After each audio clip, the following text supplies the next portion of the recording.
दुकानदार रहा करता था, नंदन। नंदन लोगों के जूते और चप्पल बनाया करता था। नंदन की पत्नी हेमा अपना सारा काम हो जाने के बाद नंदन की मदद किया करती थी। दोनों जो पैसे कमाते थे उससे वो अपने बेटे रघु को पढ़ाने स्कूल भेजा करते थे।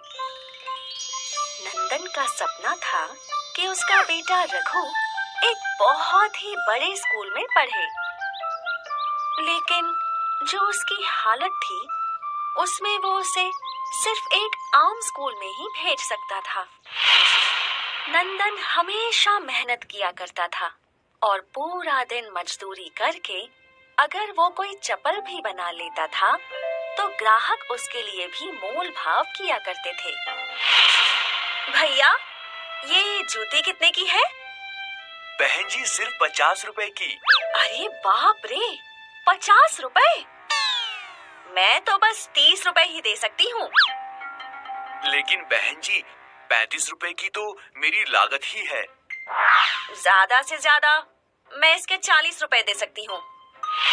बेचारे नंदन को उसके हक के भी पैसे नहीं मिल रहे थे, लेकिन अगर वो चप्पल बेचेगा नहीं तो उसके परिवार को भूखा सोना पड़ सकता था।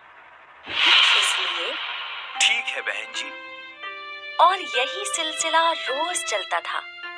नंदन को रोज सिर्फ गुजर बसर के ही पैसे मिलते थे और उसका सपना सपना ही रह गया था। एक दिन गरीब नंदन की दुकान पर एक सेठ जी आए जिनकी एक चप्पल टूट गई थी। भाई, इसे ठीक कर दो। जी सेठ जी। नंदन ने वो चप्पल ठीक करना शुरू किया और सेठ जी वहीं रखे हुए एक स्टूल पर बैठ गए और उन्होंने अपना ब्रीफकेस अपने बाजू में रख दिया। कुछ देर बाद नंदन ने चप्पल ठीक कर दी। ये लीजिए सेठ जी। कितना हुआ इसका? 5 रुपए सेठ जी। इतना ज्यादा? ये तो लूट है। मैं तो सिर्फ 3 रुपए ही दूंगा। नंदन वो 3 रुपए ले लेता है। सेठ जी के जाने के बाद नंदन की नजर उनके ब्रीफकेस पर पड़ी। नंदन सोच में पड़ गया। ये तो उन्हीं सेठ जी का ब्रीफकेस है। हो सकता है इसमें बहुत सारे पैसे हों। नहीं, लेकिन ये मेरे पैसे नहीं है। मुझे ये उन्हें लौटा देना चाहिए अभी। ऐसा बोल नंदन सेठ जी का ब्रीफकेस लेकर उन्हें ढूंढने निकल पड़ा।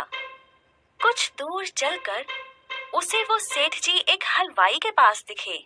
सेठ जी, आप अपना ब्रीफकेस मेरी दुकान पर ही भूल गए थे।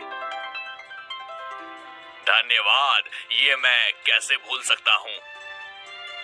चलिए, मैं चलता हूँ। रुको, मैंने तुम्हें कम पैसे दिए, लेकिन फिर भी क्या तुम्हारे मन में लालच नहीं आया? सेठ जी, लालच आया था, लेकिन वो मेरा पैसा नहीं है। ऐसा सोच के मैं आपको ये लौटाने आ गया। बढ़िया, इस ब्रीफकेस में लाखों के हीरे जवाहरात हैं। तुम्हारी ईमानदारी की वजह से मेरा बहुत बड़ा नुकसान होने से बच गया। मैं तुम्हें उपहार देना चाहता हूँ। मांगो, तुम्हें क्या चाहिए?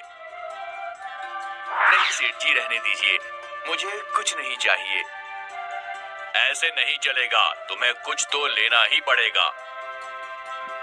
तभी नंदन की नजर उस बड़े स्कूल के बोर्ड पर गई। सेठ जी समझ गए कि उस स्कूल से कुछ तो है। बोलो भाई, इस स्कूल में कुछ है? मेरा सपना है कि मेरा बेटा इसी स्कूल में पढ़े, लेकिन मेरी इतनी हैसियत कहाँ है। सेठ जी नंदन को स्कूल के अंदर ले गए और अब जब दोनों बाहर आए तो नंदन मुस्कुरा रहा था। शुक्रिया सेठ जी, आपने तो मेरा सपना पूरा ही कर दिया। ये सब तुम्हारी ईमानदारी का फल है और तुम्हारे बेटे की पढ़ाई का पूरा खर्चा अब से मैं उठाऊंगा। बहुत बहुत धन्यवाद। नंदन का सपना पूरा हो गया और उसका बेटा अब से उस बड़ी स्कूल में पढ़ने जाया करता था। इस कहानी ने हमें ये सिखाया कि ईमानदारी का फल हमेशा अच्छा ही होता है।